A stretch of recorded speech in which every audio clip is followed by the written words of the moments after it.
నిన్నటి రోజున ఉదయం 7 గంటలకే 15 బూతుల్లోనూ పోలింగ్ స్టార్ట్ అయింది.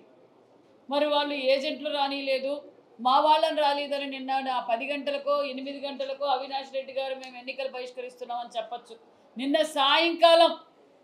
సాయంకాలం వాళ్ళంతా ఫీడ్బ్యాక్ తీసుకొని ఎక్కడికక్కడ ఫీడ్బ్యాక్ తీసుకొని మాకు ఓట్లు పడలేదు, ఇంకా పడవు, ప్రజాస్వామ్యబద్ధంగా ఎన్నికలు జరిగాయి కాబట్టి ప్రజలు మనం పెట్టిన ఇబ్బందులు ప్రజలకు తెలుసు కాబట్టి మనకు ఓటు వేయలేదని క్లారిటీ తీసుకున్న తర్వాత మరి అవినాష్ రెడ్డి గారు జగన్మోహన్ రెడ్డి గారు రీపోల్ కావాలా అన్నారు. మరి రీపోల్ అడిగింది వారు. రీపోల్ మరి ఈరోజు మరి ఎలక్షన్ కమిషను అన్ని బూతులు చూసి మరి రీపోల్కి ఏమన్నా దానికి వాళ్ళకి చేయాలనిపించినవి వాళ్ళు కావాలన్నారు కాబట్టి రీపోల్ రెండు బూతుల్లో పెట్టాం. మరి ఈరోజు మళ్ళీ అవినాష్ రెడ్డి గారు మేము రీపోల్కి బైకాట్ చేస్తున్నామన్నారు. మేము ఎప్పుడు ఎలక్షన్ పెట్టినా సిద్ధంగా ఉన్నాం. జగన్మోహన్ రెడ్డి గారు, అవినాష్ రెడ్డి గారు, ప్రజలు కూడా అదే విధంగా సిద్ధంగా ఉన్నారు. మరి ఈరోజు ఇందాక బీటెక్ రవి గారు చెప్పినట్లు ఈ 15 బూతుల్లోనూ మీరు అడిగారు, 2 బూతులు రీపోల్ జరుగుతుంది, మళ్ళీ దీన్ని అయితే పెట్టరు కదా, మరి ఎందుకు మీరు దీన్ని బైకాట్ చేస్తున్నారు?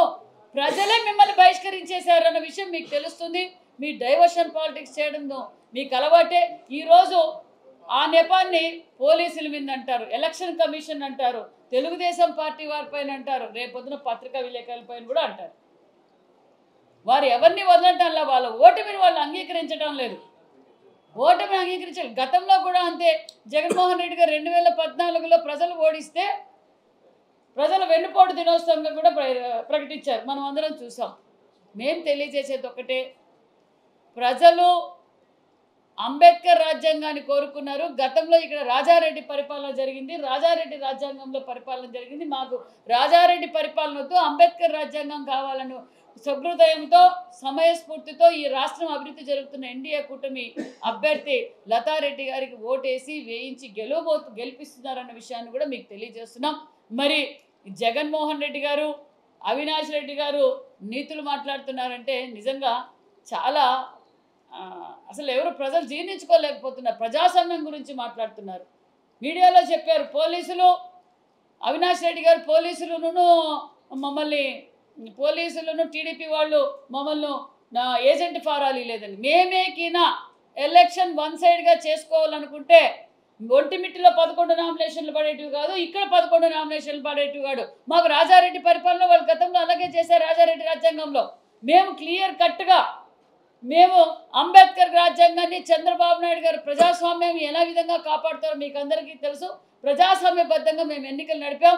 అది ప్రజలకు, మాకు అందరికీ, మీకు అందరికీ తెలుసు అన్న విషయం కూడా తెలియజేస్తూ మరి ఎలక్షన్ కమిషన్ ఈరోజు 2 బూతుల్లో ఎలక్షన్ రీపోలింగ్కి అనుమతి ఇచ్చారు. రీపోలింగ్ కూడా ప్రశాంతంగా జరుగుతుంది. మరి వాళ్ళకి వేసే వాళ్ళు ఓట్లు వాళ్ళకి ఏనివ్వండి, మాకేసే ఓట్లు మాకు ఇవ్వండి, ప్రశాంతంగా ఎన్నికలు జరుగుతున్నాయన్న విషయం కూడా మీకు అందరికీ తెలియజేస్తుంది. ఇంతవరకు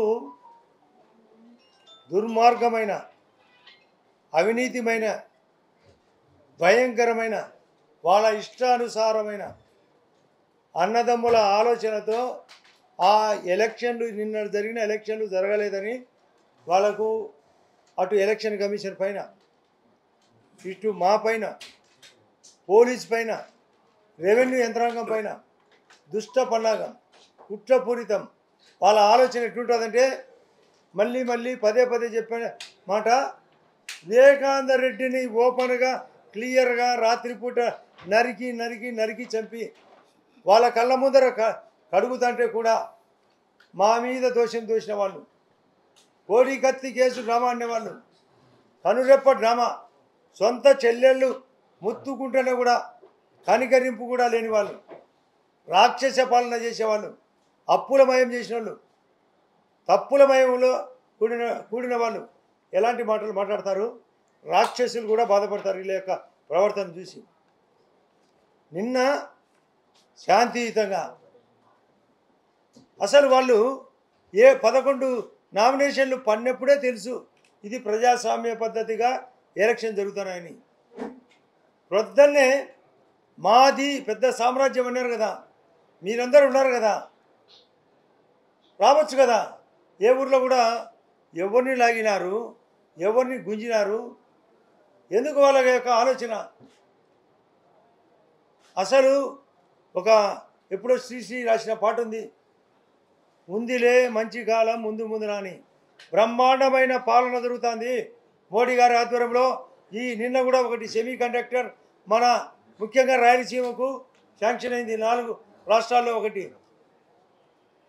అసలు అతను ఎటువంటి క్యారెక్టర్ అంటే, రాష్ట్రం 25 లక్షల ఇండ్లు ఇస్తే రాష్ట్రానికి కేంద్రం ఒక్క ఇండ్లు కట్టకుండా ముఖ్యంగా ఈ 10,600 ఓట్ల ఏరియాలో దొంగ బిల్లులు చేసుకున్నారు. కరెంటు పవర్ పర్చేజ్ అగ్రిమెంట్ను సర్వనాశనం చేసినాడు, పోలవరాన్ని సర్వనాశనం చేసినాడు, అమరావతి సర్వనాశనం చేసినాడు, రైల్వే జోన్ ఇదో తెస్తా అదో తెస్తానని పట్టించుకోలే. అదే కాకుండా వైజాగ్ స్టీల్ ఫ్యాక్టరీకి ఏమన్నా డబ్బులు ఇప్పించినాడా, గుంతలు ఏమన్నా పురిచాడా, ఇష్టం వచ్చేట్టు ఇసుక అమ్మినాడు, ఇష్టం వచ్చేట్టు దొంగసారి అమ్మినాడు, ఇష్టం వచ్చినట్టు ప్రతి దాంట్లో అంగడి పెట్టుకున్నాడు. ఆయన సారు పెద్ద మార్కెట్ పెడితే అవినాష్ రెడ్డి వాళ్ళు 2వ మార్కెట్, ఇంకా చిన్న వాళ్ళందరూ చిల్లర మార్కెట్. ఎవరి కొద్దీ వాళ్ళు పాడా నిధులు దుర్వినియోగం, బిల్లులు ఇవ్వలేకపోయినారు. ఇటువంటి చెత్త క్యారెక్టర్ వాళ్ళు నిన్న జరిగిన ఎలక్షన్లను మళ్ళీ ఈరోజు ఏందో బాయ్కాట్ అంట. పడండి, బాయిలో పడి సావండి. బాయ్కాట్ కాదు, బాయిలో పడి సావండి, మాకేం అభ్యంతరం లే. ఈ దేశం ఈ రాష్ట్రం బాగుపడేదాని కోసం చంద్రబాబు నాయుడు గారు కొత్త ఆలోచన, 4వసారి ముఖ్యమంత్రి.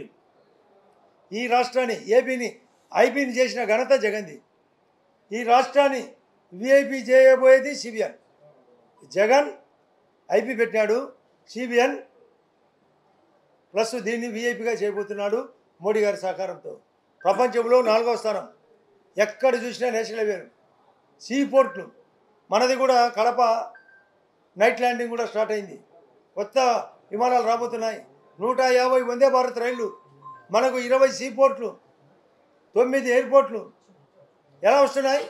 ఇప్పటికే 75,000 కోట్లతో ఈ రాష్ట్రంలో 7,000 కిలోమీటర్లు, అందులో కడప జిల్లాలో 1000 కిలోమీటర్లు. అదే కాకుండా 25 లక్షల ఇల్లు కట్టి తీరుతాం. ఆయన పేరు పెట్టుకున్నాడు జగనన్న కాలనీ అని. ల్యాండ్ టైటింగ్ యాక్టివిటీ ఇక్కడ ప్రజలు ఇబ్బంది పెట్టినాడు, అరటి చీని ఇబ్బంది పెట్టినాడు, డ్రిప్ ఇరిగేషన్ కొంప ముంచినాడు. ఇటువంటి క్యారెక్టర్ పోయింది. మేము మంచి పని చేస్తాం. గౌరవ ముఖ్యమంత్రి గారు మాకు అందరినీ టెలికాన్ఫరెన్స్ తీసుకొని చెప్పినాడు, వాళ్ళకు హామీ ఇవ్వండి, ఏ యొక్క హామీని 100 రోజుల్లో పూర్తి చేస్తామని. కాబట్టి నమ్మినారు, ఓటేస్తారని. ఎప్పుడు అత్యంత పిసినారు జగన్ రెడ్డి. నేను గతంలో చెప్పిన, డబ్బు కూడా తీయనోడు తీసినాడు, ఎంత కావాలంటే అంత తీసినాడు, అందరికీ పంచినాడు, పంచర్ అయినాడు. ఇటువంటి క్యారెక్టర్ ఈ జగన్ రెడ్డిని ఎవ్వరు ఒప్పుకోరు. రేపు భవిష్యత్తులో ఈ రాష్ట్రంలో మా రవిరెడ్డి రేపు కంటెస్ట్ చేసే పరిస్థితుల్లో కూడా అనుకూలతగా మారుస్తాం. ఈ యొక్క పులివెందులకు మా చేతనైతే మేమందరం కూటమి తరపున చెప్తున్నాం, గౌరవ ముఖ్యమంత్రి గారు చెప్తున్నారు. ఇక్కడ ముఖ్యంగా పులివెందుల ప్రజలను చాలా వాళ్ళు ఇష్టం వచ్చిన పాలనలో తీసుకుపోయినారు. మహా అంటే 100 మందో 200 మందో వాళ్ళకి అనుయాయులు మాత్రమే బాగుపడినారు, ప్రజలను ఇబ్బంది పెట్టినారు. కారణం మీకే, అందరూ మీరు కూడా దాంట్లో సాక్షులే. దొంగ బిల్లులు చేసుకున్నారు, పాడా పనులు. నాకు బీహార్లో ఉండేదంట గతంలో ఒక సబ్స్టేషన్, అంటే సబ్స్టేషన్ ఉండదు, అకౌంట్ ఉంటుంది, డబ్బు రిలీజ్ అవుతుంది, సబ్స్టేషనే ఉండదు. ఇక్కడ రోడ్లు వేయకుండా వేసినట్టు ఎన్నెన్ని బిల్లులు చేసుకున్నారు. ఎక్కడ పోయినా మీ పాడా పనులు పోతే, నేను మొన్న ఈ కొత్తపల్లికి పోతే రోడ్డు ఏమి ఇది అని అడిగినా, సార్ ఎప్పుడో వేసిన రోడ్డు కానీ బిల్లు అయింది. ఎర్రబల్ల చెరువుకు సిగ్గులే మీకు, పుట్టికెక్కలేనమో స్వర్గానికి ఎక్కునా అని చెరువుకు నీళ్ళు ఇప్పించలేని పరిస్థితి. పక్కనే 14 కిలోమీటర్లు జీవగొడ ఇప్పించబోతున్నాం. ప్రజాస్వామ్యాన్ని దరిద్రంగా మర్డర్ చేసినారు వివేకానంద రెడ్డి మాదిరి. మేము ప్రజాస్వామ్యాన్ని పద్ధతిలో పరిగెత్తిస్తున్నాం. తెలుగులో ఫాస్టెస్ట్ న్యూస్ ఇప్పుడు కొత్త అవతారంలో 5 సెకండ్లోనే పూర్తి వార్తా సమాచారం మీ చేతిలో. సోషల్ మీడియా ట్రెండ్స్ మీ కళ్ళ ముందుకే live TV and voice search ఆప్షన్స్తో ఇప్పుడే డౌన్లోడ్ చేయండి. యాప్ లింక్ డిస్క్రిప్షన్లో ఉంది.